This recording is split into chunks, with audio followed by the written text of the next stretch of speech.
Hello అండి, నేను మీ Srilekha. Welcome to our channel Srilekha creations. ఈరోజు నేను బెల్లం సున్నుండలు ఎలా తయారు చేయాలో పర్ఫెక్ట్ కొలతలతో చూపిస్తానండి.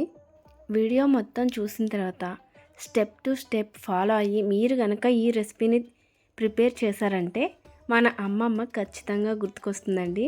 ఎందుకు అనంటే నేను మా అమ్మమ్మ గారు ఏ విధంగా అయితే మా చిన్నప్పుడు సున్నుండలు చేసి పెట్టేవారో అదేవిధంగా నేను ఈ రెసిపీని ప్రిపేర్ చేస్తున్నాను. అలాగే మా అమ్మగారి హెల్ప్ తీసుకొని చేస్తున్నాను. సో మీ అందరికీ కూడా ఎంతో యూస్ఫుల్గా ఉంటుందనేసి నేను ఈ వీడియో అయితే చేస్తున్నాను.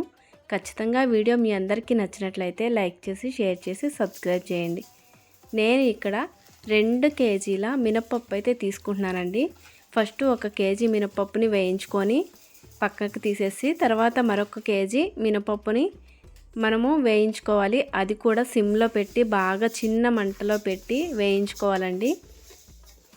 కలర్ మారేంత వరకు వేయించుకోవాలి, మాడిపోకుండా. ఇదిగోనండి, మనము ఒకవేళ స్టవ్ కట్టేసినా కూడా వెంటనే వేరే దానిలోకి తీసుకోవడమా లేదా గరిటె పెట్టి అటు ఇటు తిప్పడమైనా చేయాలి, లేదంటే మాడిపోతాయండి.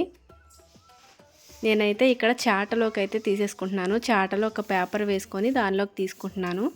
2 కేజీల మినపప్పు వేయించేసుకున్న తర్వాత ఒక 50 గ్రాముల మినపప్పు, ఈ పట్టు మినపప్పు ఉంటుంది కదండి, దాన్ని కూడా వేసి ఈ విధంగా వేయించుకుంటున్నాను.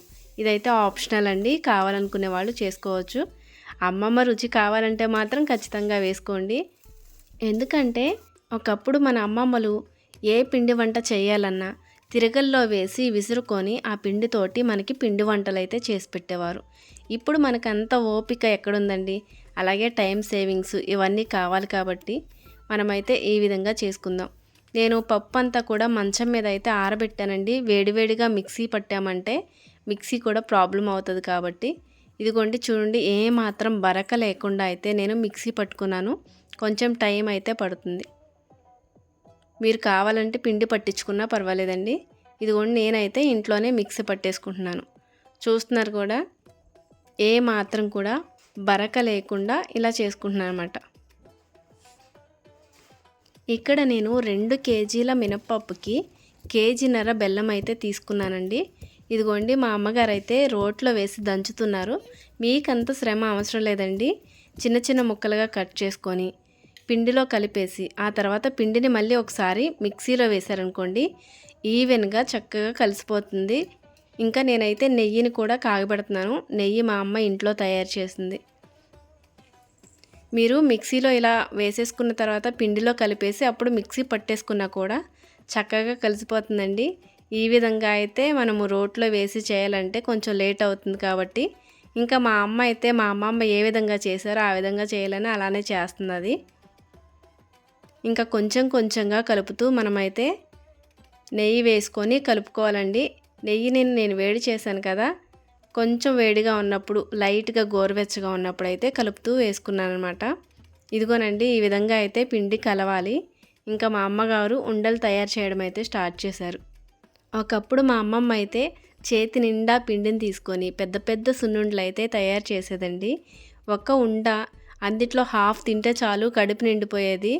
అంత పెద్ద పెద్ద ఉండలు అయితే మా పిల్లలు తినలేరు కాబట్టి వేస్ట్ చేసేస్తారు కాబట్టి నేను చిన్న చిన్నగా అయితే చుట్టించుకుంటున్నాను మా అమ్మతోటి. ఇదిగోని చూస్తున్నారు కదా, మీకు ఏ సైజులో కావాలో సున్నుండలు ఆ సైజులో చేసుకోవచ్చు. ఈ విధంగా ఒక్కొక్కటిగా సున్నుండలు అయితే ప్రిపేర్ చేసేసుకోవాలండి. ఇంతేనండి. నేనైతే దీనిలో యాలకుల పొడి అది ఏమీ వేయలేదు. యాలకుల పొడి వేస్తే యాలకుల ఫ్లేవరే ఉంటుందండి, బాగోదు. నాకైతే నచ్చదు. సో అందుకని నేను వేయలేదు. మీకు కావాలంటే వేసుకోవచ్చు. చూస్తున్నారు కదండి, సున్నుండలు ఎంత బాగా వచ్చాయో. మీరు కూడా ట్రై చేయండి.